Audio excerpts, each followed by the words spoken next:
નમસ્કાર મિત્રો, સ્વાગત છે તમારું મારી યુટ્યુબ ચેનલની અંદર। મિત્રો, શૈક્ષણિક વર્ષ 2024 અને 25 માટે અનુસૂચિત જાતિના વિદ્યાર્થીઓને સ્પર્ધાત્મક ભરતીની પરીક્ષાની પૂર્વ તૈયારી માટે તાલીમ આપવા માટેની ઓનલાઈન યોજના શરૂ થઈ રહી છે।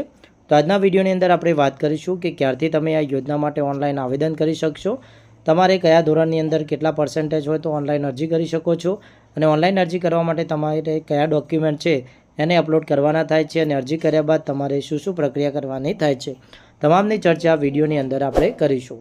એ પહેલાં જો તમે હજુ સુધી મારી ચેનલને સબસ્ક્રાઈબ ન કરી હોય તો નીચે બેલ આઇકોન બટનને ઓલ પ્રેસ કરી ચેનલને સબસ્ક્રાઈબ કરી લો, એટલે જરૂરી વિગતોની જાણકારી મળતી થાય। તો ચાલો મિત્રો, વિડીયોની શરૂઆત કરીએ। નમસ્કાર મિત્રો, વાત કરીએ નિયામક અનુસૂચિત જાતિ કલ્યાણ ગુજરાત રાજ્ય અંતર્ગત વર્ષ 2024 અને 25 માટે એસસી એટલે કે શિડ્યુલ કાસ્ટના જે ઉમેદવારો છે તેમને જુદી જુદી સ્પર્ધાત્મક પરીક્ષાઓની તૈયારી માટે તાલીમ આપવા માટેની ઓનલાઈન આવેદન શરૂ થઈ ગયા છે।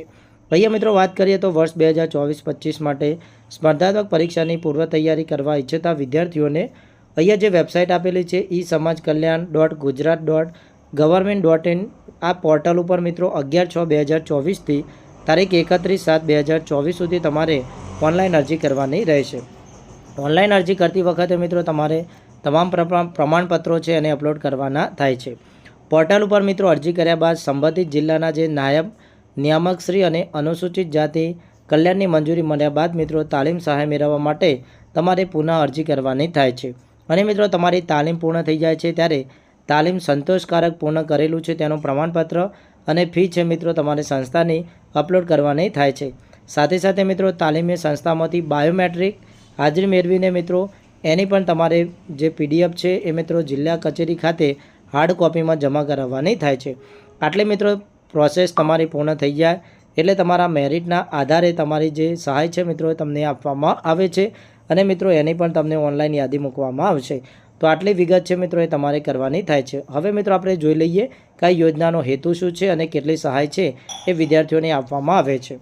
સૌથી પહેલાં મિત્રો એ યોજનાના હેતુની વાત કરીએ તો અનુસૂચિત જાતિને એટલે કે શિડ્યુલ કાસ્ટના જે વિદ્યાર્થીઓ છે એ રહે UPSC, GPSC, state commission, bank, LIC, ગૌણ સેવા પસંદગી મંડળ અથવા જિલ્લા પંચાયત પસંદગી મંડળ દ્વારા લેવામાં આવતી વર્ગ 1, 2 અને 3ની રાજ્ય તેમજ કેન્દ્ર સરકારની તમામ ભરતી પરીક્ષાઓમાં પૂર્વ તૈયારી માટે વધુમાં વધુ 20,000 રૂપિયાની સહાય છે મિત્રો આપવામાં આવે છે।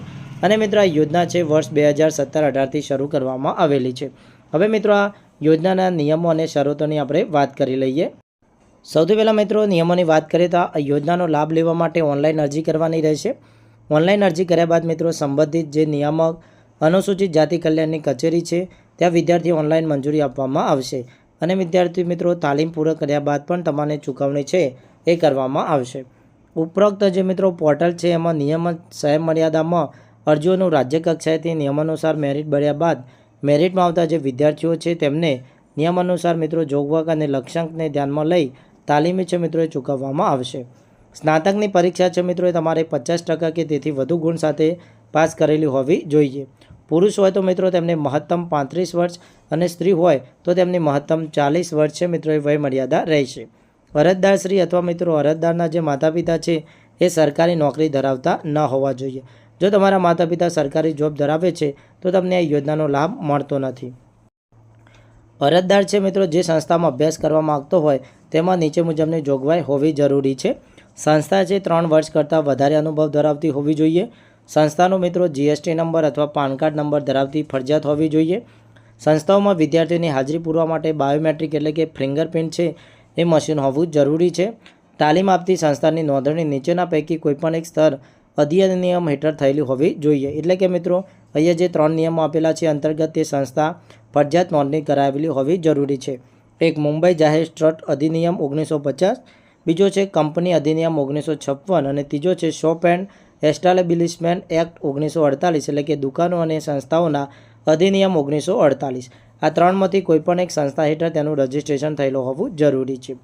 તાલીમ મેળવ્યા બાદ મિત્રો વિદ્યાર્થીઓએ પોતે કઈ કઈ પરીક્ષા આપી છે તેની વિગતો સંબંધિત નાયબ નિયામકશ્રી અનુસૂચિત જાતિ કલ્યાણને સમયાંતરે મોકલવાની થાય છે। હવે મિત્રો અહીંયા આપણે લાસ્ટમાં વાત કરીએ કે તમે આ યોજનાનો લાભ મેળવવા માગો છો તો તમારે કયા કયા ડોક્યુમેન્ટ છે એને રજૂ કરવાના થાય છે। તો સૌથી પહેલાં વિદ્યાર્થીનું આધાર કાર્ડ, વિદ્યાર્થીનો મિત્રો એટલે કે અરજદારની જાતિ પેટા જાતિનો દાખલો, સ્નાતક પાસ કરેલી લાસ્ટ માર્કશીટ જેમાં ટકાવારીની ગણતરી કરી શકાય તેવા પ્રમાણપત્રો સાથે અપલોડ કરવાની થાય છે. રહેઠાણનો પુરાવો છે મિત્રો, એમાંથી તમે વીજળી બિલ, લાયસન્સ, ભાડા કરાર, ચૂંટણી કાર્ડ, રેશન કાર્ડ પૈકી કોઈપણ એક અપલોડ કરી શકો છો. તમારા વાલીનું આવકનું પ્રમાણપત્ર અપલોડ કરવાનું થાય છે. બેંક પાસબુકની પ્રથમ પાનાની નકલ અથવા રદ કરેલ ચેક. મિત્રો આ જે ચેક છે અથવા જે પાસબુક છે એ અરજદારની જ હોવી જરૂરી છે. જે સંસ્થામાં તમારે એડમિશન લેવાનું છે તે સંસ્થાનો બોર્ડ દર્શાવતો ફોટો અને જે સંસ્થામાં અભ્યાસ કરવા માગતા હોય તે સંસ્થાનું નિયત એટલે કે મિત્રો મંજૂરી મેળવેલું એનું પ્રમાણપત્ર છે GST નંબર સાથેનું હોવું જરૂરી છે. તો આટલી વિગતો છે મિત્રો, એ તમારે ડોક્યુમેન્ટ સાથે એટલે કે તમારે ઓનલાઈન અપલોડ કરવાની થાય છે. નેક્સ્ટ વિડીયોની અંદર આપણે વાત કરીશું મિત્રો કે કઈ રીતના તમે તમારી જાતે આજે મિત્રો સ્પર્ધાત્મક પરીક્ષા માટેની સહાય છે તાલીમી, એના માટે ઓનલાઈન અરજી કરી શકો છો. વિડીયો પસંદ આવ્યો હોય તો વિડીયોને લાઇક કરો, તમારા બીજા મિત્રો સાથે વિડીયોને વધુમાં વધુ શેર કરો અને અમારી ચેનલને હજુ સુધી સબસ્ક્રાઈબ ન કરી હોય તો નીચે બેલ આઇકન બટનને ઓલ પ્રેસ કરી ચેનલને સબસ્ક્રાઈબ કરી લો એટલે તમને આવી યોજનાઓ વિશે માહિતી મળતી રહે.